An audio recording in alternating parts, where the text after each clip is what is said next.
Subscribe کیجیے ہمارا channel اور دبائیں اس بیل آئیکن کو تاکہ آپ کو ریگولر نوٹیفیکیشن اپڈیٹس مل سکیں۔ زین النبیین بحبیبہ المصطفیٰ ومن علی المؤمنین بنبیہ المجتبیٰ الصلاة والسلام علی سیدنا ومولانا محمد خیر الورى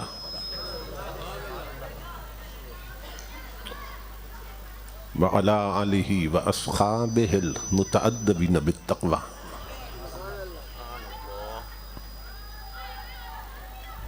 اما بعد فاعوذ باللہ السمیع العلیم من الشیطان اللعین الرجیم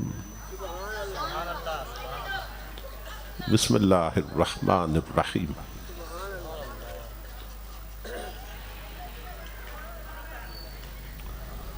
وما ارسلناک الا رحمتا للعالمین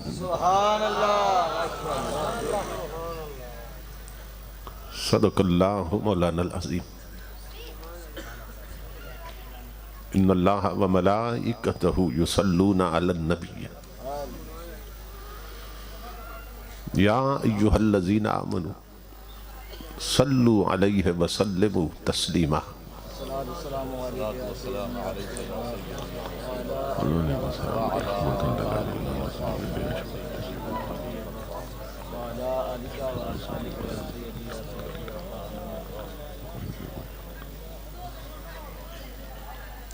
لائق صد احترام سرمایہ ملت یادگار اسلاف خطیب مشرق و مغرب مبلغ اسلام محب و مشفق حضرت علامہ عبد الرحمن سلطانی صاحب خطیب اعظم برطانیہ دامت برکاتہم العالیہ یادگار اسلاف استاذ العلماء حضرت علامہ حاجی حافظ محمد رمضان سیالوی صاحب دامت برکاتہم القدسیہ دیگر معزز مشائخ و علماء کرام اور محترم خواتین و حضرات، اللہ رب العزت کا لاکھ لاکھ شکر ہے کہ جس نے اپنی توفیق خاص سے آپ کو اور مجھے آج کی اس عظیم الشان اور کثیر البرکات میلاد مصطفیٰ کانفرنس میں حاضری کا شرف عطا کیا اور اپنا اور اپنے محبوب مکرم صلی اللہ تعالیٰ علیہ وآلہ وسلم کا ذکر پاک اور پیغام عظیم سننے اور سنانے کی توفیق عطا فرمائی۔ اس عظیم الشان پروگرام کے انعقاد پر میں آپ تمام حضرات کی خدمت میں بالعموم اور سرمایہ ملت محترم مولانا استاد منظور الحسن قریشی صاحب اور انجمن غلامان مصطفیٰ کے جملہ کارکنان وابستگان اور معاونین کی خدمت میں بالخصوص دل کی اتھا گہرائیوں سے ہدیہ تبریک و تحسین پیش کرتا ہوں اور دعا کرتا ہوں کہ اللہ رب العزت دوستوں کی اس محنت کو اور ہم سب کی حاضری کو اپنی پاک بارگاہ میں قبول منظور فرمائے اور آج کی اس نشست کو ہماری اعتقادی فکری اور عملی تربیت کے اعتبار سے نتیجہ خیز اور بامقصد بنائے۔ میں اپنے عزیز مکرم مخلصی فی اللہ جناب خاور حسین صاحب اور ان کے والد گرامی کا شکر گزار ہوں کہ جن کے توسل سے تاریخ کا تعین ہوا اور میں اس پاکیزہ مجلس تک پہنچا ہوں۔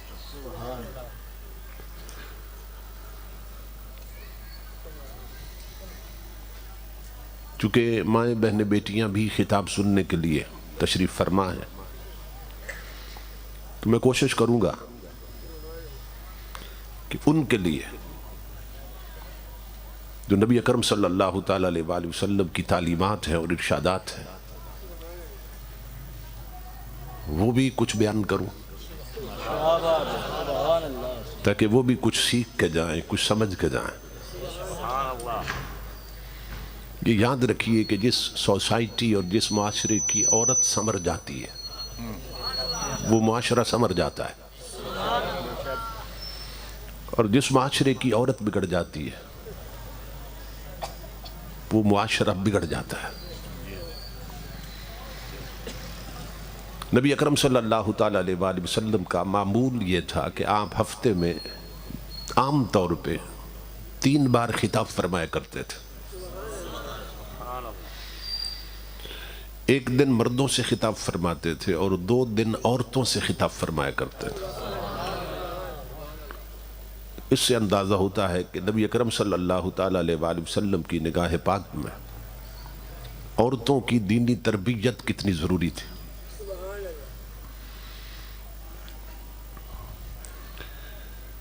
آج ہماری سوسائٹی اور ہمارا معاشرہ جس نہج پہ چل رہا ہے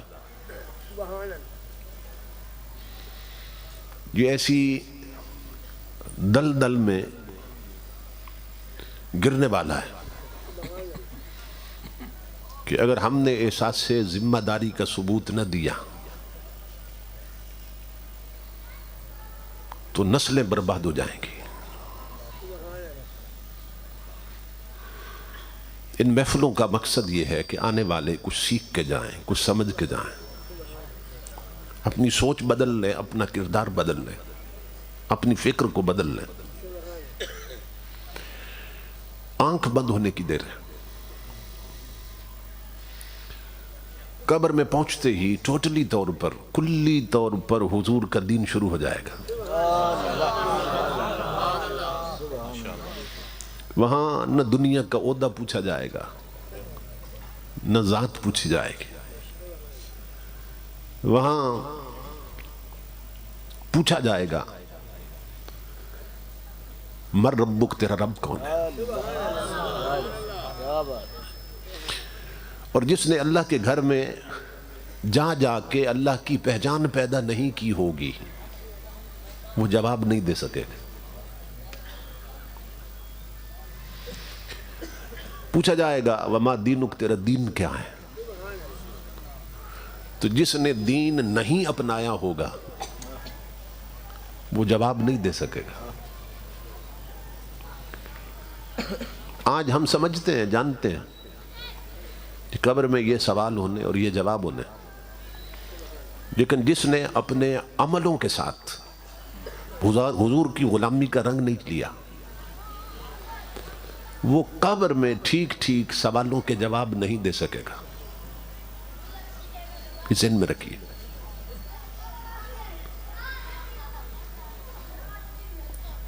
تو کوشش کریں کہ آپ کے اندر دین اتر جائے۔ یوں تو کہنے کو جس شخص سے پوچھے نا، جس ماں بہن بیٹی سے پوچھے وہ کہے گی مجھے حضور سے محبت، ہر کوئی کہے گا مجھے حضور سے محبت۔ اور یہ کرام فرماتے ہیں کہ اگر کوئی پوچھے تمہیں حضور سے عشق ہے تو چپ کر جا۔ وہ تو کہتے ہیں چپ کر جا، چپ کر میرے علی اے جان نہیں ہو بولنا، کہتے ہیں خاموش ہو جاؤ، چپ کر جاؤ۔ کیوں؟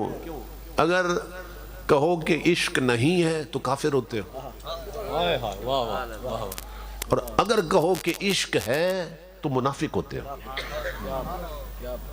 کیونکہ حضور کے عاشق ہمارے جیسے نہیں ہوتے،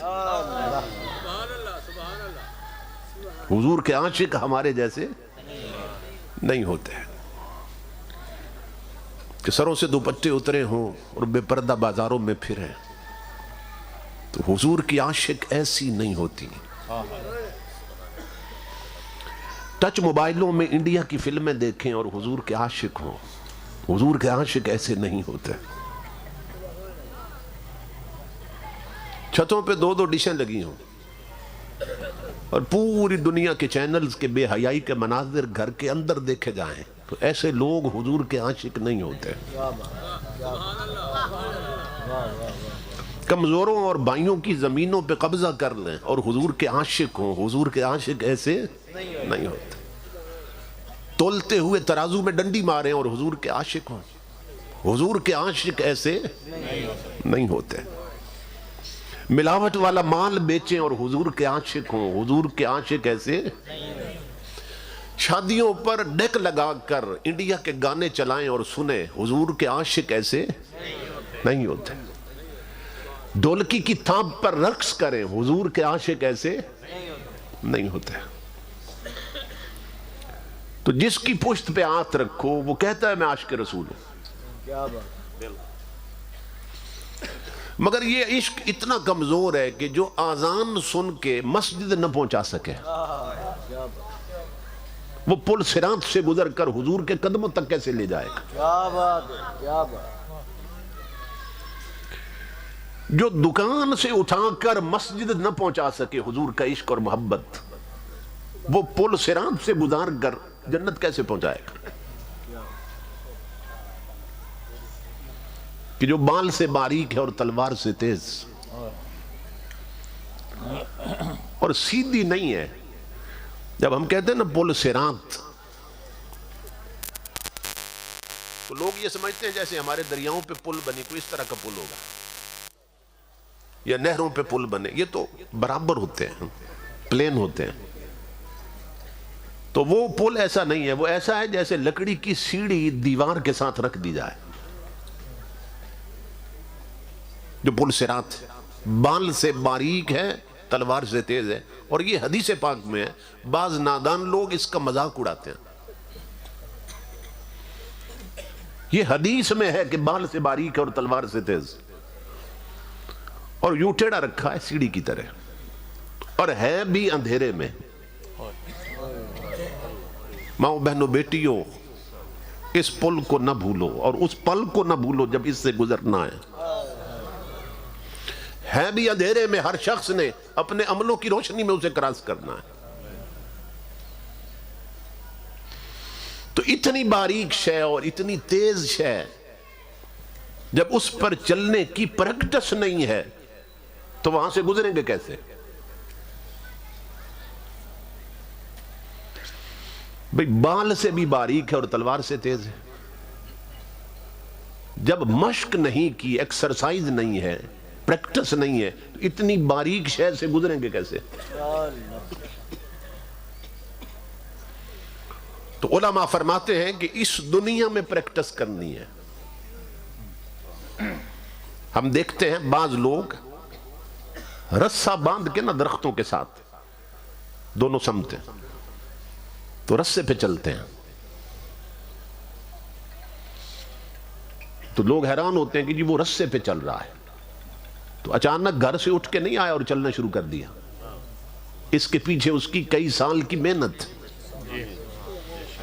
کہ جب اس نے چلنا شروع کیا ہوگا کئی بار پھسلا ہوگا، کئی بار گرا ہوگا، پھر اٹھا ہوگا، پھر سنبھلا ہوگا، پھر چلا ہوگا.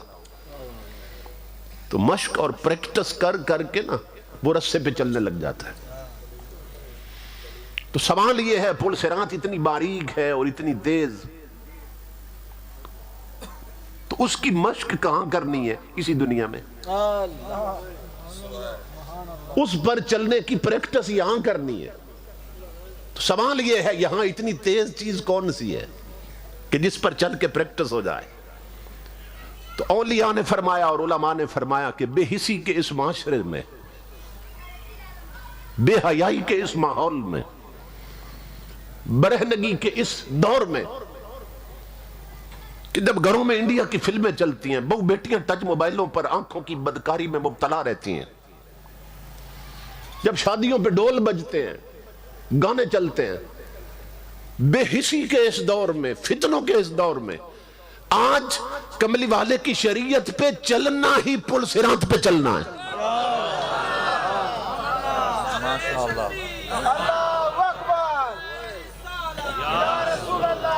ماشاءاللہ.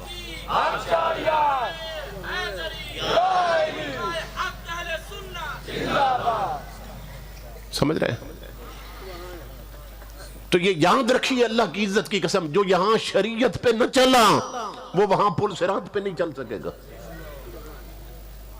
کہ وہاں دند دھونس اور دھاندلی نہیں چلتی، وہاں صرف حضور کی غلامی چلتی ہے۔ جو یہاں شریعت پہ نہ چلا وہ پل صراط پہ نہیں چل سکے گا، کٹ کے جہنم میں گرے گا۔ اس لیے وقت ہے یہاں پہ اس کی پریکٹس کر لیں، شریعت پہ چلیں، شریعت پہ چلنا سیکھیں۔ جب حضور کے غلام ہیں تو غلام کی اپنی مرضی نہیں ہوتی، آقا کی مرضی چلتی ہے۔ ہماری بہو بیٹیاں مرضی اپنی کریں اور پل صراط سے گزر جائیں، حضور کی مرضی پہ نہ چلے۔ بہو بیٹیوں کا لباس دیکھیں کیا بن چکا ہے، گھروں کا ماحول دیکھیں کیا بن چکا ہے، شادیوں کے رسم و رواج دیکھیں کیا بن چکے ہیں۔ میں پہلے بھی کہہ چکا ہوں، یہاں دیکھیں کتنے لوگ ہیں جھوم رہے ہیں،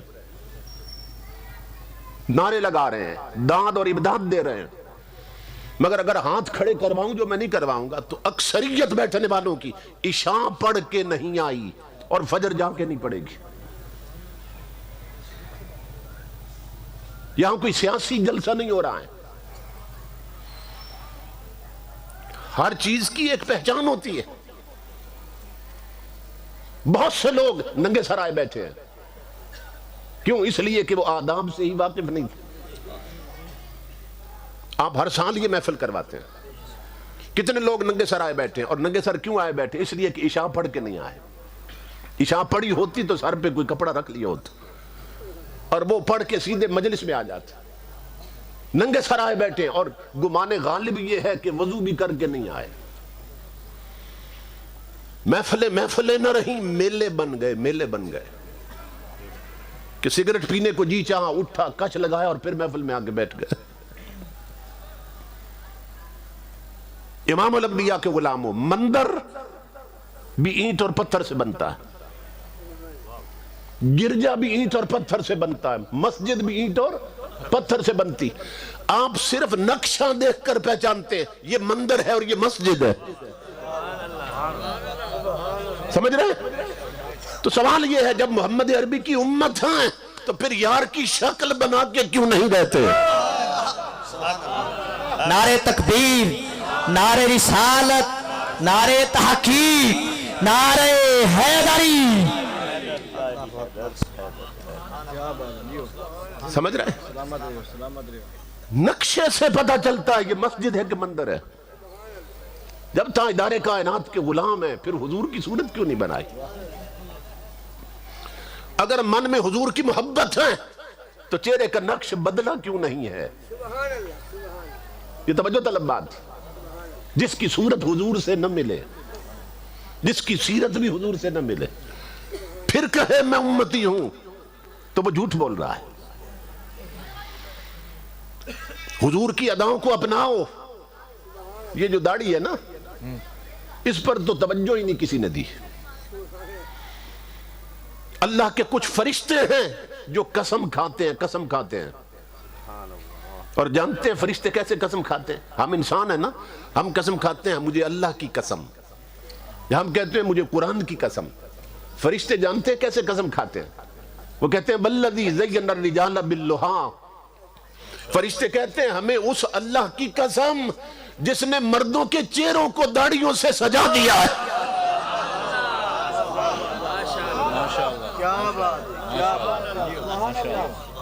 سمجھ رہے ہیں؟ فرشتے کہتے ہیں اس اللہ کی قسم، ایک دوسرے کو جب بات کرتے کہتے ہیں اس رب کی قسم جس نے مردوں کے چہروں کو داڑھیوں سے سجاوٹ دی ہے۔ یہ داڑیاں یہ مردوں کا زیور ہے، یعنی مردوں کے چہرے کا حسن ہے داڑھی۔ ربیع الاول آتا ہے نا تو حضور کے نقش نالین کے بیج بنتے ہیں، بیج۔ وہاں انگلینڈ حضرت جانتے ہیں، وہاں کئی لوگوں نے سونے کے بنوائے ہوئے، وہ یہاں لگا لیتے ہیں، ٹوپیوں پہ سجا لیتے ہیں، پگڑی پہ۔ لیکن یہ جس نالین پاک کا نقش ہے وہ نالین حضور کے جسم کے کس حصے میں رہا ہے؟ پاؤں مبارک۔ نالین حضور کے پائے مقدس میں رہا ہے، وہ جو شے حضور کے پاؤں میں رہی، مبارک پاؤں میں، اس کا نقش بنا کے تو نے سینے پہ لگا رکھا ہے، اور جو داڑھی مصطفیٰ کے چہرے پہ رہی اسے اس طرح سے مونڈ کر گندی نالی میں بہا رکھا ہے۔ ہم کس درجے پہ ہیں؟ میں اس تقریر کو تقریر نہیں سمجھتا کہ آنے والے کچھ سیکھ کے نہ جائیں، یہ ذہن میں رکھیے۔ امام الانبیاء فرماتے ہیں معراج کی رات جب میں اللہ رب العزت کے آسمانوں کو کراس کر رہا تھا نا، تو ایک آسمان کے فرشتوں کی تسبیح یہ تھی، وہ یہ تسبیح پڑھ رہے تھے، سبحانہ من زین الرجال باللحا والنساء بالقرون والزوائب۔ وہ فرشتے کہہ رہے تھے پاک ہے وہ ذات جس نے مردوں کے چہروں کو داڑھیوں سے سجایا ہے، اور جس نے عورتوں کو چوٹیوں اور مینڈیوں سے سجایا ہے۔ سبحان اللہ۔ فرشتے یہ تسبیح پڑھ رہے تھے۔ آج کیا ہوا؟ عورتیں بال منڈوا کے مرد بن گئیں، مرد داڑھی مونچھے منڈوا کے عورتیں بن گئے۔ یہ صورتحال بن چکی۔ مردو مرد بنو، مرد بنو۔ روز رگڑا لگاتے ہو، وہ پھر نکل آتے ہیں بال، وہ بتاتے ہیں تو مرد ہے، وہ رگڑا لگا کے کہتے ہیں نہیں میں عورت ہوں، وہ پھر نکل آتے ہیں اگلے دن، او مرد ہے تو مرد بن۔ یہ مردوں کی علامت۔ سبحان اللہ، ماشاءاللہ، بے شک بے شک۔ امام الانبیاء کے غلاموں، فرعون کو ماننے والا ایک شخص تھا، فرعون نے خدائی کا دعویٰ کیا تھا، تو وہ نقالی کرتا تھا، نقل کرتا تھا، بہت ماہر تھا، ہر بندے کی نقل اتار دیتا۔ تو کچھ اوباش لڑکوں نے اسے کہا کہ کبھی جو پیغمبر ہے نا موسیٰ علیہ السلام، ان کی بھی نقل اتار، ہے کافر، ہے فرعون کو رب ماننے والا، لیکن نقل اتارتا تھا۔ اس نے کہا پھر ٹھہرو میں ذرا ان کی طرح داڑھی رکھ لوں، انہی کی طرح میں کپڑے بنوا لوں، انہی کی طرح ڈنڈا بنوا لوں، عصائے موسوی جو تھا ڈنڈا بنوا لوں۔ اس نے سارا سامان، کپڑے بھی تیار کر لیے، حلیہ بھی بنا لیا موسیٰ علیہ السلام کی طرح، اور اعلان کر دیا کہ آج فلاں چوک میں اکٹھے ہو جاؤ، میں اللہ کے نبی کی نقل اتاروں گا۔ سبحان اللہ، ماشاءاللہ۔ یہ چھوٹی چیزیں نہ سمجھو جو بیان کر رہا ہوں۔ وہ چوک میں نقل اتارنے لگا، کبھی ہاتھ یوں کرے، کبھی ڈنڈا یوں لہرائے، کپڑے موسیٰ علیہ السلام کی طرح، صورت اس نے بنا رکھی ہے، اندر سے کافر ہے، فرعون کو خدا مانتا ہے، نقل اتار رہا تھا۔ اللہ نے فرمایا جبریل زمین کی طرف دیکھ کیا ہو رہا ہے؟ عرض کی مولا کافر ہے، تیرے کلیم کی نقل اتار رہا ہے۔ اللہ نے فرمایا جبریل گواہ ہو جا، مجھے اپنی عزت کی قسم، جب سب فرعونیوں کو غرق کروں گا نا، میں اسے نہیں ڈوبنے دوں گا۔ کیوں؟ اس کے جسم پر میرے یار کی ادا اتر چکی ہے۔ نعرہ تکبیر، نعرہ رسالت، نعرہ تحقیق، نعرہ حیدری، علماء حق اہل سنت۔ سبحان اللہ،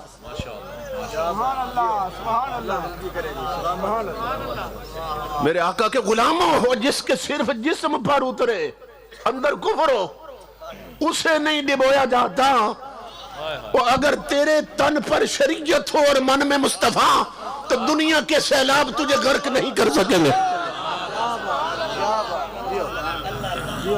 دنیا کی کوئی طاقت تمہیں برباد نہیں کر سکتی اگر تن سے من تک حضور کے رنگ میں رنگ جاؤ۔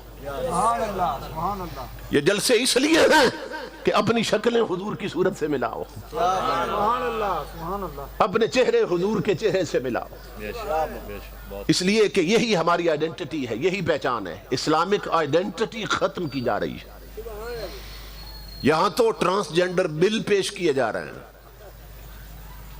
کہ عورتیں چاہیں تو آپریشن کروا کے مرد بن جائیں، مرد چاہیں تو آپریشن کروا کے عورتیں بن جائیں، اور اس پر ہماری اسمبلیوں میں بیٹھنے والے بغیرت لوگ، حرام خور، رب رسول کے باغی لوگ اس پر تالیاں بجا رہے ہیں۔ استغفر اللہ۔ تم آج تالیاں بجا رہے ہو، تالیاں بجا رہے ہو، جنس تبدیل ہونے پر، یہاں کپڑے بدلنے پر میرا نبی لعنت بھیج رہا ہے۔ تم تالیاں بجا رہے ہو، تالیاں بجانے والوں جب قبر میں اترو گے تو قبر کی دیوار بھی تالی بجائے گی اور اس کی ایک بار کی تالی سارے قرضے اتار دے گی۔ حضرت شاہ نصیر الدین نصیر فرماتے تھے ٹکر نہ لے نبی کی شریعت سے ہوش کر، ٹکر نہ لے نبی کی شریعت سے ہوش کر، وہ دوزخ میں جھونکتی ہے یہ ٹھوکر لگی ہوئی۔ بچاؤ اپنے آپ کو، حضور کی شریعت سے مت ٹکراؤ، تن سے من تک حضور کے رنگ میں رنگ جاؤ۔ تو امام الانبیاء کے غلاموں، ہماری خوش بختی ہے کہ ہم حضور کا میلاد منا رہے ہیں۔ مائیں بہنیں بیٹیاں بھی تشریف فرمائیں کہ ذہن میں رکھیے کہ حضور کا میلاد منانا دو وجوہات کی بنا پہ ضروری ہے۔ بے شک ماشاءاللہ، حضور کا میلاد دو وجوہ کی بنا پر ضروری ہے کہ منایا جائے۔ بے شک ماشاءاللہ۔ نمبر ایک اس لیے منایا جائے کہ کوئی شخص حضور کو خدا نہ کہہ سکے، اس لیے کہ جس کا میلاد ہو وہ پیدا ہوتا ہے، اور خالق پیدا نہیں ہوتا، پیدا کرتا ہے۔ جو پیدا ہو وہ مخلوق ہوتی ہے، تو وہ نادان ہے جو میلاد سے روکتے ہیں۔ جب تک امت حضور کا میلاد منا رہی ہے کبھی خدا نہیں بنا سکتی حضور کو۔ بے شک بے شک سمجھ رہے؟ بے شک ماشاءاللہ۔ تاجدار کائنات کا میلاد منانا اس لیے بھی ضروری ہے کہ کوئی حضور کو خدا نہ سمجھے، اور نمبر دو حضور کا میلاد بیان کرنا اس لیے بھی ضروری ہے کہ کوئی بدبخت انہیں اپنے جیسا نہ سمجھ لے۔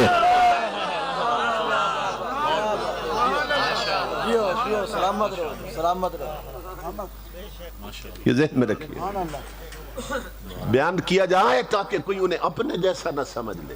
یہ منہ اور مسور کی دال، کوئی اپنے جیسا نہ سمجھ لے۔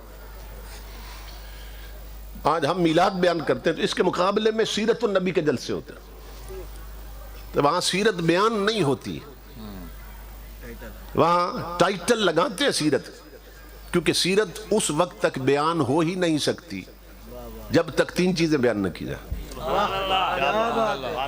سمجھ رہے ہیں؟ فضائل مصطفیٰ نہ بیان کیے جائیں، خصائل مصطفیٰ نہ بیان کیے جائیں، اور شمائل مصطفیٰ نہ بیان کیے جائیں، تب تک سیرت بیان ہی نہیں ہو سکتی۔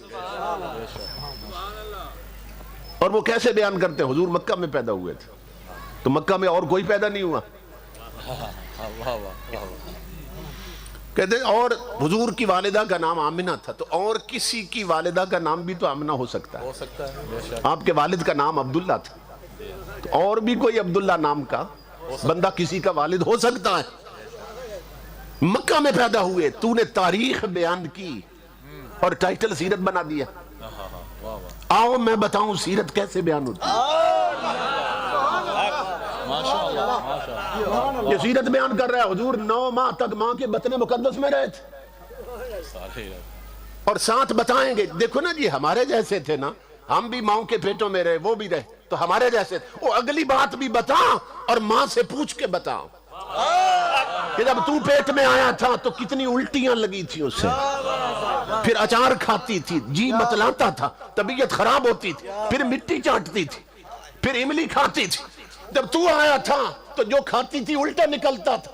اب پوچھ حضور کی امی جان سے، وہ کہتی ہیں رب کا حبیب 9 مہینے میرے بطن مقدس میں رہا، اور الٹی آنا تو دور کی بات، فرماتی ہیں کھانا کھانے کے بعد جب ڈکار آتی تھی نا اس سے بھی مشک و عنبر کی خوشبو آتی تھی۔ اللہ، نعرہ تکبیر، نعرہ رسالت، نعرہ رسالت، جشن عید میلاد النبی، نعرہ تحقیق، نعرہ حیدری۔ اللہ اللہ سبحان اللہ۔ یہ سیرت ہے، تو تاریخ بیان کرتا ہے، نام سیرت دیتا ہے۔ سیرت بیان کرنی ہے تو فاطمہ کے بیٹوں سے پوچھ، سیدنا امام حسین سیرت بیان کر رہے ہیں۔ نکلے نا مدینہ پاک کے چوک میں ایک مجمع لگا تھا، آپ نے پوچھا یہاں کیوں مجمع لگا ہے؟ کسی نے بتایا کہ حاتم تائی کا بیٹا عدی اپنے باپ کی سخاوت کے قصے لوگوں کو سنا رہا ہے۔ حاتم تائی سخاوت میں ایک سمبل ہے، علامت، جی وہ کس سے بیان کر رہا ہے؟ امام حسین ہنس پڑے، فرمایا شعر ہو میرے نانا جان اور کس سے دوسروں کی سخاوت کے سنائے جائیں۔ بڑی عجیب بات، چلو میں بھی تو سنوں اس کا باپ کتنا بڑا سخی تھا۔ اب قریب ہوئے، فرمایا عدی سنا ہے سخاوت کے کس سے بتا رہے ہو؟ تو مجھے بھی سناؤ نا تمہارا باپ کتنا بڑا سخی تھا۔ وہ کہنے لگا جی حضرت اس کی سخاوت کی مثال نہیں پیش کی جا سکتی، اتنا بڑا سخی تھا۔ ایک بہت بڑی حویلی تھی، 10 دروازے تھے، ہم دیکھتے کہ منگتا پہلے دروازے پہ آتا تھا، صدا لگاتا تھا نا تو میرے نانا اٹھ کے اس کو خیرات دیتے تھے، میرے والد خیرات دیتے تھے، وہی منگتا پھر دوسرے دروازے پہ آ جاتا، اٹھ کے پھر خیرات دیتا، اور میرا والد خود اٹھ کے خیرات دیتا تھا، نوکروں کو نہیں کہتا تھا، اور زبان سے جتاتا بھی نہیں تھا کہ تو تو پہلے لے چکا ہے۔ وہی منگتا تیسرے دروازے پہ آتا، پھر آواز دیتا، میرا والد اٹھتا پھر خیرات دیتا اسے۔ وہ 10 کے 10 دروازوں پہ آتا نا تو باپ خیرات دیتا رہتا تھا، جتاتا نہیں تھا کہ تو پہلے لے چکا ہے۔ حضرت اتنا بڑا سخی تھا۔ امام حسین ہنس پڑے، فرمایا عدی ناراض نہیں ہونا، جس کو کمال سخاوت سمجھا یہ تو نقص سخاوت، جسے کمال سمجھا یہ تو عیب ہے سخاوت۔ تو خود کہتا ہے 10 دروازے تھے، بڑی حویلی تھی، تو خود کہتا ہے منگتا پہلے دروازے پہ آیا، تیرے باپ نے خیرات دی، تو خود بتا رہا ہے پھر دوسرے پہ آتا تھا، بتا جب پہلے سے لے چکتا تھا پھر دوسرے پہ کیوں آتا تھا؟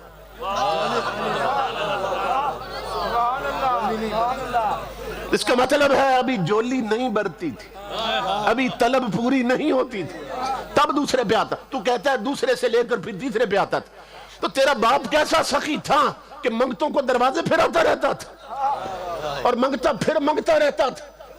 امام حسین اب سیرت مصطفیٰ بتا رہے ہیں، پر بات سن، میرے نانا کی کوئی بڑی حویلی نہیں، ایک ہی دروازہ ہے، کچا حجرہ ہے، دروازے پہ ٹاٹ لٹکا رہتا ہے، بوری لٹکی رہتی۔ سن، میرے نانا کے دروازے پر منگتا جو صدا لگاتا تھا نا تو اس کی پہلی صدا پر نانا اتنی بھیک دیتے ہیں اسے زندگی بھر کسی اور دروازے پہ جانے کی حاجت ہی نہیں ہوتی۔ سبحان اللہ، سبحان اللہ، یا رسول اللہ، یا سبحان اللہ، سبحان اللہ۔ اس کی پہلی صدا پر حضور اتنا کچھ عطا کر دیتے، میرے نانا جان اتنا دے دیتے ہیں کہ منگتا منگتا نہیں رہتا، پھر داتا بن جاتا، زندگی بھر اسے کسی اور دروازے پہ جانے کی ضرورت نہیں ہوتی۔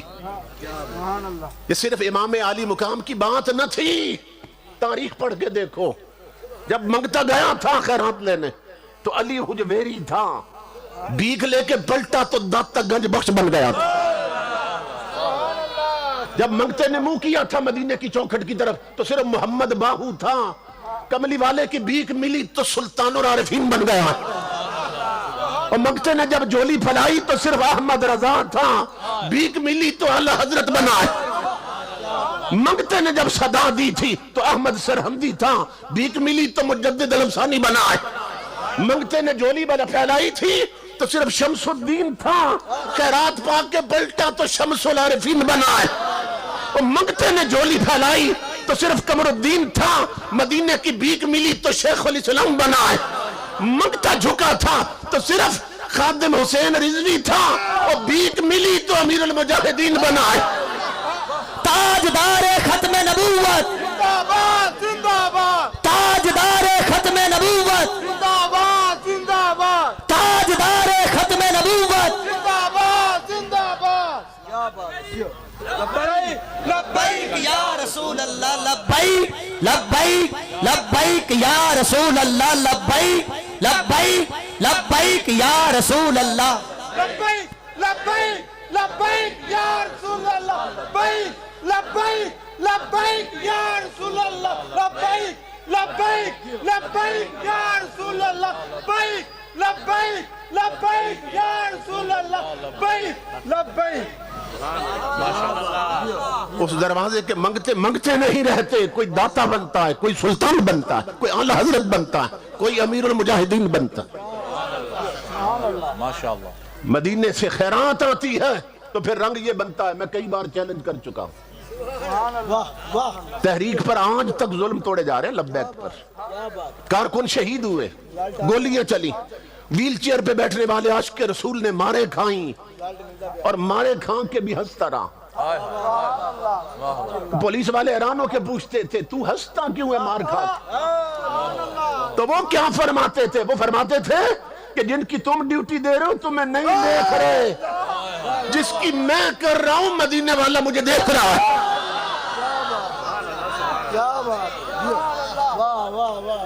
اس وقت بھی میں نے چیلنج کیا تھا، تم نے پوری قوت لگا دی تحریک کو کچلنے کے لیے۔ گنڈو، حرام خورو اور یورپ کے ٹکڑوں پہ پلنے والوں، تم نے کوشش کی تحریک کے کارکنوں پر اتنا ظلم ڈھایا جائے کہ تحریک دب جائے۔ آج بھی میں چیلنج کر رہا ہوں، تم سارے آ جاؤ، سیکورٹی گارڈ ہٹا دو، لیاقت باغ میں آ جاؤ، کسی بڑے میدان میں آ جاؤ، تم سارے آؤ، میں اس عاشق کے رسول کے صرف جوتے لے کے آتا ہوں۔ اللہ کی عزت کی قسم تمہیں تمہاری اوقات سمجھ آ جائے گی، اور تم جوتوں میں ڈوب جاؤ گے، اس کے جوتے بھی پھولوں میں ڈوب جائیں گے۔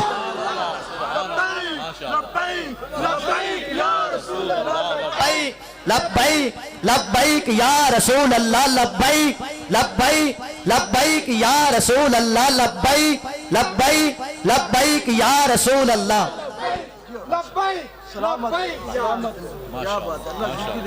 اس لیے جوانوں، بزرگوں، میری ماؤں بہنوں، بیٹیوں، جڑ جاؤ حضور کی چوکھٹ کے ساتھ، تن سے من تک حضور کا رنگ لے لو، شریعت کا رنگ لے لو۔ زندگی ہاتھوں سے نکلتی جا رہی ہے، قبر میں سوائے پچھتاوے کے کچھ ہاتھ نہیں آئے گا۔ اس لیے لوٹو چوکھٹ دہلیز مصطفیٰ کی طرف، حضور کی چوکھٹ کی طرف آ جاؤ۔ معلوم نہیں کیا حشر ہونا ہے۔ ایک حضرت شیخ عمر بن مسلم فرماتے ہیں، ایک بزرگ فرماتے ہیں، میرے دل میں خیال آیا کہ ہمارے محلے میں جو گورگن ہے، قبریں کھودنے والا، میں آج اس سے پوچھوں تو صحیح کہ اس کی پوری زندگی قبرستان میں گزری ہے، تو کبھی کوئی عجیب چیز بھی دیکھی ہے قبرستان میں؟ وہ شہر خاموشاں ہیں، شہر خاموشاں ہیں۔ قبریں ہمیں بھولی ہیں، ہم قبروں کو بھولیں، قبریں ہمیں نہیں بھولی ہیں، یہ ذہن میں رکھیے۔ کہتے میں اس کے پاس گیا تو میں نے کہا، بابا جی آپ قبریں کھودتے ہیں قبرستان میں، کبھی کوئی عجیب چیز بھی دیکھی ہے؟ تو وہ رو پڑے اور کہنے لگے کہ میں نے ایسا منظر دیکھا ہے کہ اسی منظر نے میری غفلت کی پٹی بھی اتاری تھی، پہلے میں بھی غفلت میں تھا۔ کہتا ہے میرا پیشہ ہے کہ میں 2 یا 3 قبریں نہ تیار رکھتا ہوں، 2 یا 3 قبریں، پھر جن کا کوئی فوت ہو جائے وہ قبر مجھ سے خرید لیتے ہیں، مزدوری دے دیتے ہیں اس کی مجھے، اور اسی پر میری گزر اوقات ہو رہی۔ تو 2 قبریں میں تیار کر چکا تھا اور تیسری قبر میں کھودنے لگا۔ خیال یہ تھا کہ 3 تیار کر کے نہ چھوڑ دیتا ہوں، جب کوئی گاہک لگے گا تو پھر۔ تو جب تیسری قبر کو میں کھودنے لگا، یہ مائیں بہنیں بیٹیاں غور سے سنیں، اس کا تعلق تمہارے ساتھ۔ جب تیسری قبر کھودنے لگا، اس سے نہ مجھے تپش آنے لگ گئی، سیک آنے لگا، قبر سے، مٹی سے ہی تپش آنے لگا، میں پسینے میں شرابور ہو گیا۔ تو اس کے کنارے ایک جھاڑی سی تھی، اس پہ کپڑا ڈال کے نہ میں نے سایہ سا چھتری سی بنا لی کہ جیسے بھی ہے اس قبر کو بھی مکمل کرتا ہوں۔ کہتا ہے جیسے تیسے میں نے اسے بھی مکمل کیا۔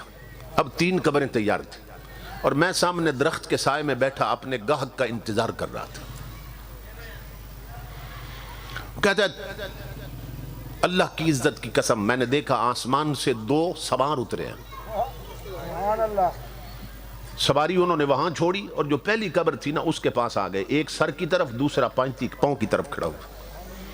وہ سر والا پاؤں والے کو کہنے لگا لکھو اس قبر کے بارے میں۔ اس نے قلم اور کاغذ نکالا، کہا کیا لکھوں؟ اس نے کہا 12 میل لمبی لکھ دو، 12 میل چوڑی لکھ دو۔ اس نے لکھ دی۔ وہ پھر دوسری قبر پہ آ گئے، پھر اس نے کہا اب اس قبر کے بارے میں فیصلہ لکھو۔ اس نے کہا کیا لکھوں؟ اس نے کہا چاروں طرف جہاں تک نظر جاتی ہے وہاں تک وسیع لکھ دو، جہاں تک نظر جاتی وہاں تک وسیع لکھ دو۔ اس نے لکھ دی۔ وہ پھر تیسری قبر پہ آ گئے، جس سے مجھے تپش آئی تھی، حدت محسوس ہوئی تھی، گرمی لگی تھی. اس نے کہا اب لکھو اس قبر کے بارے میں. اس نے کہا کیا لکھوں؟ اس نے یوں اشارہ کیا، انگشت شہادت اور انگوٹھا دکھایا. اس نے کہا یہ درمیانی فاصلہ لکھ دو. اتنی تنگ، اتنی تنگ، بس اتنی سی لکھ دو. لکھ دی اس نے، کاغذ سمیٹا، پھر سواری پہ بیٹھے اور آسمانوں کی طرف غائب ہو گئے.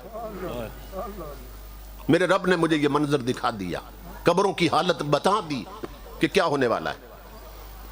اب میں درخت کے نیچے انتظار میں تھا کہ آج دیکھتا ہوں ان قبروں میں کون کون آتا ہے. قبریں نہ بھولو لوگوں، قبریں نہ بھولو. کون کون آتا ہے؟ وہ کہتا ہے ایک جنازہ آ گیا، انہوں نے پہلی قبر مجھ سے خرید لی، لیکن میں حیران ہوا کہ جنازے میں 4 بندے تو وہ تھے جنہوں نے جنازہ اٹھا رکھا تھا، 4 یا 5 بندے ساتھ جنازہ پڑھنے آئے تھے اور بندے ہی کوئی نہیں تھا. انہوں نے دوسری قبر مجھ سے پہلی خرید لی. میں حیران ہوا، میں نے کہا یار اتنے تھوڑے لوگ جنازہ پڑھنے آئے، یہ کون مر گیا ہے؟ وہ کہنے لگے یہ ہمارے محلے کا سب سے غریب بندہ مرا ہے. غریبوں کے جنازے کون پڑھتا ہے؟ غریبوں کے جہاں میں وقت بھی رک رک کے چلتا ہے، کبھی صبح نہیں ہوتی، کبھی شام میں نہیں ہوتی. ہم نے جنازے بھی تو باجی بنا دیے نا. جنازہ پڑھنے جاتے ہیں کیوں؟ کہ میرے مرے تھے تو یہ پڑھنے آئے تھے، اب ان کے مرے ہیں تو میں بھی پڑھا ہوں. ہم بندوں کا تعلق پالتے رہے، خدا کا تعلق کاٹتے رہے. خدا کے لیے جنازے پڑھا کرو. انہوں نے کہا اتنا غریب تھا کہ ہم نے فنڈنگ کر کے، چندہ کر کے نا اس کے کفن دفن کا انتظام کیا، اور اس کی غریبی کی وجہ سے کسی نے اہمیت نہیں دی، کوئی جنازے پڑھنے نہیں آئے. اتنا غریب تھا. کہتا ہے میں نے مزدوری واپس کر دی. میں نے کہا اب مجھے یہ بتاؤ، یہ غریب تھا مگر اس کا کردار کیسا تھا؟ تو وہ کہنے لگے سون اللہ کی عزت کی قسم، یہ سجدوں کا غریب ضرور تھا، یہ دولت کا غریب ضرور تھا، مگر عبادت کا غریب نہیں تھا. سبحان اللہ، سبحان اللہ. پیسوں کا غریب تھا، سجدوں کا غریب نہیں تھا. یہ گلی میں چلتے بھی حضور پہ درود پڑھتا رہتا تھا. اس کا اکثر وقت ہی مسجد میں گزرتا تھا، یہ ہر وقت وضو میں رہتا تھا. وہ کہتا ہے مجھے سمجھ آ گئی جسے 12 میل لمبی اور چوڑی مل رہی ہے. وہ آئے اور دفن کر کے چلے گئے. میں پھر درخت کے نیچے انتظار میں تھا. پھر ایک جنازہ آیا، انہوں نے دوسری قبر مجھ سے خرید لی. لیکن میں حیران ہوا کہ اس جنازے میں صرف وہ 4 بندے تھے جنہوں نے جنازہ اٹھایا تھا، 5واں بندہ ہی کوئی نہیں تھا. کہتا ہے میں حیران ہوا پہلے سے بڑھ کر. میں نے کہا یار یہ کون مر گیا؟ اتنے تھوڑے لوگ جنازہ پڑھنے آئے. وہ کہنے لگے ہم نہیں جانتے یہ کون مرا ہے، یہ کوئی پردیسی تھا، مسافر، سفر میں مرا ہے، اور ہم نے مسلمان سمجھ کے چندہ کر کے نا کفن دفن کر کیا. یہ ہم نہیں جانتے یہ کون ہے. بابا کہتا ہے میری چیخ نکلی. میں نے کہا تم تو نہیں جانتے یہ کون ہے، مگر میں جانتا ہوں یہ کون ہے. یہ کوئی مدینے والے کا غلام آیا، یہ کوئی رب کا ولی آیا جسے حد نظر تک وسیع مل گئی ہے. اس کی مزدوری بھی میں نے واپس کر دی. میں نے کہا اس کار خیر میں میرا حصہ ہو جائے. آئے دفن کر کے چلے گئے. میں پھر درخت کے نیچے انتظار میں تھا کہ اب دیکھتے ہیں اب کون آتا ہے. وہ کہتا اللہ کی عزت کی قسم ایک جنازہ آیا. جنازہ کیا تھا؟ پیچھے ہر قسم کے لوگ تھے، امیر بھی تھے جنازے میں، غریب بھی تھے. ایک بھیڑ لگی تھی. انہوں نے تیسری قبر مجھ سے خرید لی. اور جو میت تھی نا، میت جس چارپائی پہ تھی اوپر ویلوٹ کی چادر پڑی تھی، مخمل کی چادر پڑی اور اوپر پھولوں سے لدی ہوئی تھی. انہوں نے تیسری قبر مجھ سے خرید لی. میں نے انہیں الگ کر کے پوچھا کچھ ساتھیوں کو. میں نے کہا یہ کون مر گیا، کس کے لیے یہ قبر خریدی ہے؟ انہوں نے کہا یہ ایک وڈیرے اور امیر کی بیوی مر گئی، ایک امیر آدمی کی بیگم صاحبہ مر گئی ہیں. میں نے کہا ان کے گھر کا ماحول کیسا تھا؟ کہنے لگے دولت کی کثرت نے انہیں رب رسول کا باغی بنایا ہوا تھا. نمازوں کے وقت بھی ان کے گھر کے مصلے ویران رہتے تھے. گھر کی الماری میں قرآن پڑھا ہے مگر پڑھنے کی کبھی توفیق نہیں ہوئی. یہ میک اپ کر کے بازاروں میں بے پردہ پھرتی تھی، خود بھی غافل تھی، اس کی سہیلیاں بھی غافل تھی.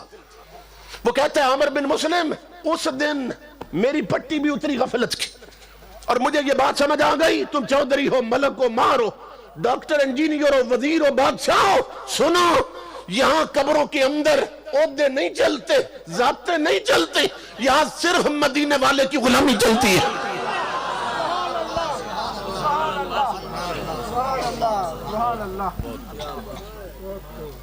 اس لیے ڈرو اس وقت سے، ترازو میں تولتے ہوئے ڈنڈی مارنے والوں، اگر یہ فیصلہ ہو گیا تو کیا کرو گے؟ دوسروں کی زمینیں دبانے والوں، ملاوٹ والا مال بیچنے والوں، انڈیا کی فلمیں دیکھنے والوں، اور ٹچ موبائلوں پر آنکھوں کی بدکاری میں مبتلا رہنے والیوں، اور شادیوں پر ڈھولکیاں بجانے والیوں، اور بے پردہ ہو کے ویڈیو اور فلمیں بنوانے والیوں، اگر یہ فیصلے ہو گئے تو کیا کرو گے؟ اور قبر سے بچ نہیں سکتے، موت سے بچ نہیں سکتے، تو جب بچ نہیں سکتے تو پھر کیوں نہ تیاری کی جائے؟ کوئی ہے جو قبر سے بچ سکے؟ تو جب نہیں بچ سکتے پھر تیاری کرو۔ ہم نہیں سنتے جو حضور سنتے تھے، وہ فرماتے ہیں، امام الانبیاء فرماتے ہیں بعض قبریں چیخوں سے بھری ہوئی ہیں، چیخوں سے بھری ہوئی ہیں، اور چیخ کر کیا کہتے ہیں قبروں والے؟ حل من احد من یذکر غربتنا، دنیا کی طرف منہ کر کے کہتے ہیں ہے کوئی دنیا میں جو آج ہماری غریبی پہ ترس کھائے؟ جو غریبوں سے نفرت کرتے تھے وہ آج قبروں میں غریب ہو گئے، کیونکہ جو وہ جوڑتے رہے وہ تو بینک میں رہ گیا، وہ تو تجوریوں میں رہ گیا، جو سجدوں کا نور تھا وہ پیشانی میں نہیں تھا، تلاوت کے لیے زبان عادی نہیں تھی، پاؤں میں مسجد کی طرف چلنے کا نور نہیں تھا، تو بڑے بڑے دنیا کے امیر آج قبروں میں غریب ہو گئے۔ یہ جو لاہور ہے نا، یہ بڑا عجیب شہر ہے، بڑا عجیب شہر ہے، کہ وہاں قبروں میں بادشاہ بھی لیٹے ہیں، فقیر بھی لیٹے ہیں، فقیر بھی لیٹے ہیں۔ ادھر اگر قطب الدین ایبک لیٹا ہے نا، بادشاہ وقت تھا، تو دوسری طرف حضرت میاں میر لیٹے ہیں۔ ادھر اگر ملکہ نور جہاں لیٹی ہے، مغلیہ خاندان کی نور جہان ملکہ، تو ادھر حضرت بی بی پاک دامنہ لیتی ہیں۔ دریائے راوی کے دو کنارے ہیں، دونوں کناروں پہ دو قبریں بنی، ادھر جہانگیر لیٹا ہے، ادھر میرا داتا مصطفیٰ کا فقیر لیٹا ہے۔ میں پنجاب یونیورسٹی میں جب داخل ہوا، ایڈمیشن لیا، تو لاہور دیکھنے کا شوق تھا، تاریخی مقامات، اللہ کی عزت کی قسم ایک ہی دن میں ہم 3-4 ساتھی گئے تھے، داتا کے مقبرے پر بھی گئے اور جہانگیر کے مقبرے پر بھی گئے، داتا صاحب کے مزار پہ بھی گئے، آنکھوں سے دیکھا وہاں لان میں گدے اور کتے پھر رہے تھے، یہ بادشاہ تھا، تخت والا تھا، تاج والا تھا، داتا کے مزار پہ گئے جو مصطفیٰ کے مصلی والا تھا، جس کی پیشانی میں سجدوں کا نور رہتا تھا، جو جھگی میں رہنے والا تھا، وہاں گئے تو انہوں نے بتایا آج کی بات نہیں، 900 سال ہو گئے محمد عربی کا قرآن پڑھا جا رہا ہے۔ نعرہ تکبیر، نعرہ رسالت، نعرہ تحقیق، نعرہ حیدری، سبحان اللہ۔ سمجھ رہے ہیں؟ جنرل ضیاء الحق مرا، جنرل تھا، میڈل لگے تھے، یونیفارم میں تھے، آج اس کی قبر کوئی دیکھنا پسند نہیں کرتا۔ جنرل آصف نواز مرا، میں اس کے گاؤں میں خطاب کے لیے گیا، ویرانے میں قبر ہے، کوئی دیکھنا پسند نہیں کرتا۔ یہ وہ لوگ تھے کہ جن کے لیے ایک فون پر پوری آرمی حرکت میں آ جاتی تھی، گارڈ آف آنر پیش کیے جاتے تھے، وردیوں میں مرے ہیں جنرل، مگر آج قبریں ویران ہیں، اور میرے داتا نے ایک دن وردی نہیں پہنی، شمس العارفین نے ایک دن وردی نہیں پہنی، وہ ہر وردی والا آ کے سلامی دے رہا ہے۔ نہ امیران تے نہ وزیران دے، دیوے بلدے صدا فقیران دے۔ اس لیے کہہ رہا ہوں ماں بہن بیٹیوں، جڑ جاؤ حضور کی چوکٹ کے ساتھ۔ یہ ٹرانسجنڈر بل پیش کر رہے ہیں، ان ظالموں کو معلوم ہونا چاہیے کہ تم جنس بدلنے کی بات کر رہے ہو، یہاں تو لباس بدلنے پر حضور نے لعنت بھیجی۔ صحابہ کہتے ہیں جو صرف رحمت بن کے آئے تھے حضور۔ امام الانبیاء نے منبر پر فرمایا لعن رسول اللہ صلی اللہ علیہ وآلہ وسلم الرجل یلبس لبسۃ المرأۃ والمرأۃ تلبس لبسۃ الرجل۔ کہ امام الانبیاء نے منبر پر فرمایا میری امت کے ان مردوں پر لعنت ہو کہ جنہیں رب نے مرد بنایا اور وہ کپڑے عورتوں جیسے پہنتے ہیں،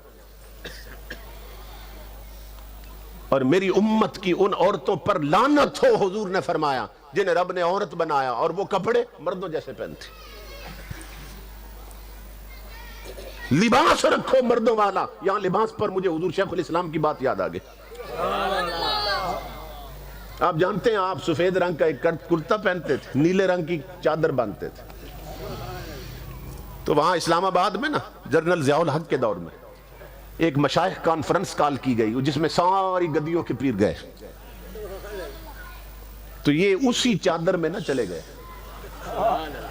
اسی کھڑتے میں چلے گئے، تو وہ تو بڑے جبے کبے پہن کے آئے تو جو دنیا دار پیر تھے، کہ سارے پیر بھی تو ایک جیسے نہیں ہوتے، کئی پیر ہوتے ہیں پیر نہیں ہوتے، سمجھ رہے ہیں؟ تو انہیں ساتھیوں نے کہا حضرت جی وہاں جنرل بیٹھے ہوں گے، وزیر بیٹھے ہوں گے، وزیر اعظم ہوگا، صدر ہوگا، اور آپ اس لباس میں جا رہے ہیں ضیاء کو ملنے۔ محمد عربی کا فقیر جلال میں آ گیا پر میں چپ کرو، اور جس لباس میں قمر الدین خدا سے مل سکتا ہے ضیاء سے کیوں نہیں مل سکتا ہے؟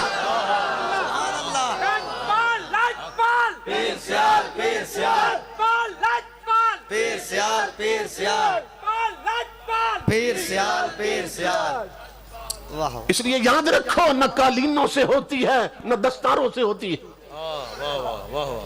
نہ قالینوں سے ہوتی ہے نہ دستاروں سے ہوتی ہے، بشر کی آبرو کچھ اور معیاروں سے ہوتی ہے۔ انسانیت کی پہچان لباس سے نہیں۔ امام الانبیاء کے غلاموں کہ زیادہ قیمتی کپڑے ہو تو وہ انسان ہوتا ہے۔ حضرت شیخ سعدی فرماتے ہیں میں نے کتنے قیمتی لوگ دیکھے کہ جن کے جسم پر لباس نہیں تھا، اور کتنے قیمتی لباس دیکھے جن کے اندر انسان نہیں تھے، بھیڑیے تھے۔ اس لیے ماں بہنوں بیٹیوں اپنی شکل و صورت کو عورتوں والا رکھو۔ عورت پردے کا نام ہے، عورت کا معنی پردے کی شے ہے۔ مردوں کی طرح بے پردہ نہ پھرو، ایک بڑی سی چادر بنا لو، گھر سے نکلنا ہے تو چادر کی لپٹ میں نکلو تاکہ رحمتوں کے سائے میں جاؤ اور رحمتوں کے سائے میں ہی واپس لوٹو۔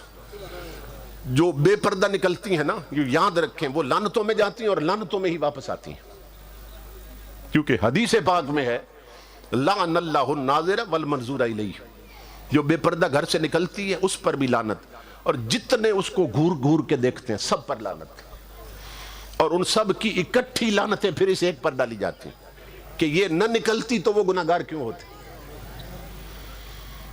اس لیے ماں بہنوں بیٹیوں پردے میں رہا کرو، اسلامی لباس پہنو، اسلامی کپڑوں کی فکر کرو۔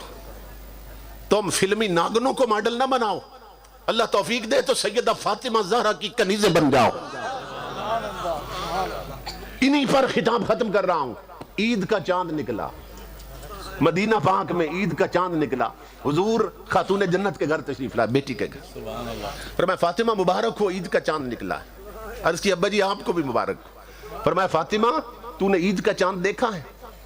عرض کی ابا جی میں نے نہیں دیکھا۔ فرمایا سامنے تو چمک رہا ہے، ساری دنیا نے دیکھا ہے، تو نے کیوں نہیں دیکھا؟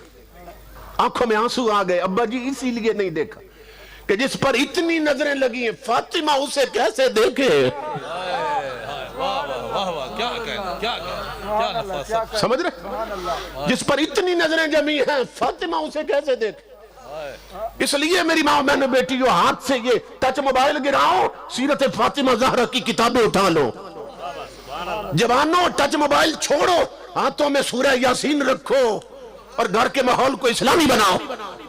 دعوت دیتے ہو گھر میں کہ حضور آئیں گھر میں، آنے سے پہلے یار کے آنے کے قابل تو بناؤ، پہلے یار کے آنے کے قابل تو بناؤ گھر کو، پھر حضور کو دعوت دو کہ گھر میں تشریف لا۔ اس لیے میری ماں بہنوں بیٹیوں ہم بڑے فتنوں کے دور میں ہیں۔ حضور نے خبر دی تھی صبح مومن ہوگا بندہ شام تک کافر ہو چکا ہوگا۔ بڑے بڑے فتنے سر اٹھا رہے ہیں اور یہ ہماری ڈیوٹی ہے، یہ میں اپنا فریضہ ادا کر کے جا رہا ہوں۔ حکومت کا ایک شعبہ ہے، یہ جو ڈیم بنے ہیں نا وہاں ان کی ڈیوٹی لگی ہے کہ جب سیلاب کا خطرہ ہو تو اعلان کرو کہ لوگ اپنی جان اور سامان بچا لیں۔ جب سیلاب کا خطرہ ہو نا پھر وہ اعلان کرتے ہیں میڈیا پہ، الیکٹرانک میڈیا پہ، پرنٹ میڈیا پہ، سوشل میڈیا پہ اعلان ہوتا ہے کہ لوگوں سیلاب آ رہا ہے، اپنا سامان اور اپنی جان بچا لو. تو ہم تاجدار کائنات کی نوکری میں ہیں. کیا بات. ہم اعلان کر رہے ہیں ماں بہنوں بیٹیوں جوانوں بزرگوں، اللہ کی عزت کی قسم، ہمارے ملک میں بے حیائی کا سیلاب آ رہا ہے، بے دینی کا سیلاب آ رہا ہے، بے غیرتی کا سیلاب آ رہا ہے. بچا سکتے ہو تو اپنا ایمان بچا لو، اپنا دین بچا لو. اس لیے اپنے آپ کو حضور کی چوکٹ کے ساتھ جوڑ دو، تن سے من تک حضور کے غلام بن جاؤ. چونکہ محفل نعت ہے اور کثیر تعداد میں باہر سے معزز مہمان تشریف لائے ہیں، کچھ سٹیج پہ بھی جلوگر ہیں، تو اس لیے میں اسی پہ اکتفا کرتا ہوں. اب جس کے جی میں آئے وہی پائے روشنی، ہم نے تو دل جلا کے سر عام رکھ دیا. وما علینا الا البلاغ.